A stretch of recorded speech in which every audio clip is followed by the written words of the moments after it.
So good evening all. First of all Krishnamma team అందరికీ నా best wishes. ఎందుకంటే trailer చూశాను, ఎక్స్ట్రాడినరీగా అనిపించింది. అండ్ ముఖ్యంగా డైరెక్టర్ గోపాల్కి, అలాగే యాక్ట్ చేసిన సత్యదేవ్కి, అలాగే మిగతా అధీర అండ్ అర్చన మిగతా ఆర్టిస్టులందరికీ విషెస్ చెప్తున్నాను. అండ్ డైరెక్టర్తో పాటు ట్రైలర్ చూసినప్పుడు నాకు బాగా ట్రావెల్ అయింది భైరవ. సో మ్యూజిక్ కూడా చాలా ఇంపాక్ట్గా అనిపించింది.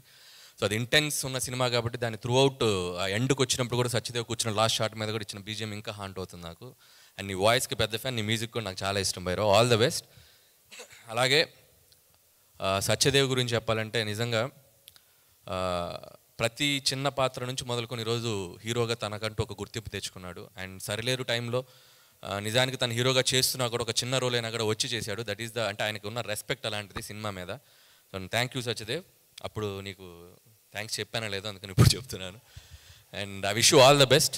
అండ్ అంటే చాలా ఏ కథకైనా ఏ పాత్రకైనా సూట్ అయ్యే కట్అవుట్ వాయిస్ ఉండటం చాలా తక్కువ ఉంటుంది. సో అందులో సత్యదేవ్ కూడా ఒకడు. సో మంచి మంచి రోల్స్ చేయాలి, మంచి మంచి సినిమాలు చేయాలని నేను విష్ చేస్తున్నాను. అలాగే ఈ సినిమా ప్రొడ్యూసర్స్ అండ్ ముఖ్యంగా కృష్ణ గారి గురించి చెప్పాలి. నాకు ఇండస్ట్రీలో ఉన్న one of the best well wisher అని చెప్పాలి. సో ప్రతి ఫ్రైడే నా సినిమా రిలీజ్ అయిన ప్రతి ఫ్రైడే నాకు వచ్చే ఫస్ట్ 4-5 కాల్స్లో కృష్ణ అన్నది ఉంటుంది. సో థ్యాంక్ యూ కృష్ణన్న. అలాగే ప్రతి ఫ్రైడే నేనే సినిమా టాక్ కనుక్కోవాలన్నా కృష్ణన్నకే చేస్తాను, చాలా ఓపెన్గా చెప్తారు. అండ్ ఈ సినిమా మీకు కూడా చాలా పెద్ద హిట్ ఇవ్వాలని కోరుకుంటున్నాను. అలాగే కొరటాల శివ గారు, సో ఈ సినిమాకి ముందుండి మెంటర్గా అలాగే ప్రజెంట్ చేస్తున్నారు. అండ్ మీ టేస్ట్కి తగ్గట్టే ఒక రియలిస్టిక్ అప్రోచ్తో ఉంది ట్రైలర్ కానీ కంటెంట్ కానీ. సో మీకు కూడా ఫస్ట్ ఇది కాబట్టి మీరు ఇంకా ముందు ఇలాంటి ప్రాజెక్ట్స్ ఇలాంటి సినిమాలు మీరు ప్రజెంట్ చేయాలని కోరుకుంటున్నాను. అండ్ అలాగే ఈ సినిమాని డిస్ట్రిబ్యూట్ చేస్తున్నారు. నిజంగా సినిమా తర్వాత రివ్యూలు ఇస్తారు. మైత్రి రవి గారు ముందే రివ్యూ ఇచ్చారు. సో ప్రతి సినిమాకి మీరు వచ్చి ఇలా మైత్రి రివ్యూ అని ఒక పేరు పెట్టి ఒక రివ్యూ ఇవ్వండి, సినిమాకి చాలా మంచిగా హెల్ప్ అవుతుంది. సో మీ రివ్యూకి తగ్గట్టు సినిమా కూడా మంచిగా ఆడాలని కోరుకుంటున్నాను. అండ్ అలాగే May 10th ఈ సినిమా రిలీజ్ కాబోతుంది. IPL మ్యాచ్లు కొంపలే మునిగిపోవు 2 రోజులు అటు ఇటు అయితే. సో సినిమాలకు రండి, ఈవినింగ్ టైమ్స్ ఫస్ట్ షోలు సెకండ్ షోలు ఫోనుల్లో కూడా ఉంది కదా, మీరు ఆన్లైన్ స్కోర్స్ చూసుకోవచ్చు.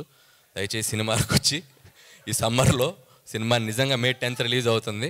సో కృష్ణమ్మ సినిమాని చూసి ఎంకరేజ్ చేయాలని కోరుకుంటున్నాను. అలాగే ఈరోజు ఈ వేదిక మీద ఉన్న రాజమౌళి గారిని కలుసుకోవడం చాలా ఆనందంగా ఉంది. సో నేను స్పీచ్ ముగించే ముందు ఒక 2 కోరికలు ఉన్నాయి నాకు. ఒకటి, కొరటాల శివ గారి స్పీచ్లో దేవర రిలీజ్ డేట్ చెప్తారని. అలాగే రాజమౌళి గారి స్పీచ్లో ఓపెనింగ్ డే ఎప్పుడు, ఓపెనింగ్ రోజు ఆయన సినిమా కథ చెప్తారు. అసలు ఏ జోనరు ఏం సినిమా తీస్తారని తెలుసుకోవాలని చాలా ఎగ్జైటింగ్ ఉంది. ఆ 2 ఎప్పుడో చెప్తారని కోరుకుంటున్నాను. అలాగే పెదరాయిలో ఒక డైలాగ్ ఉంది, మీకు గుర్తుందో లేదో. మోహన్ బాబు గారు డైలాగ్ తర్వాత MS నారాయణ గారు ఒక మాట చెప్తారు, జీవితంలో వినకూడదు ఒకటి, వినలేనేమో అనుకున్నది ఒకటి, చూడలేనేమో 2 చూశానని. ఈరోజు నేను ఆ 2 చూశాను. అక్కడి నుంచి ఒకటి, తెలుగు అంతంత మాత్రం రోజులు ఒక అద్భుతమైన పద్యం చెప్పాడు బ్రదర్, అది నేను అసలు వినకూడలేమో అనుకున్నాను. అలాగే యాంకర్లతో పాటు ఈక్వల్గా అధీర అద్భుతమైన తెలుగు స్పీచ్ ఇచ్చింది, అది చూడలేమో అనుకున్నాను. థ్యాంక్ యూ అనిల్ గారు. నేనే అడుగుదాం అనుకున్నాను, నా బాధ్యత మీరు తీసుకున్నారు. అండ్ ఎస్, మీరు అడిగారు కాబట్టి ఇప్పుడు ఖచ్చితంగా చెప్తారు వాళ్ళిద్దరూ. థ్యాంక్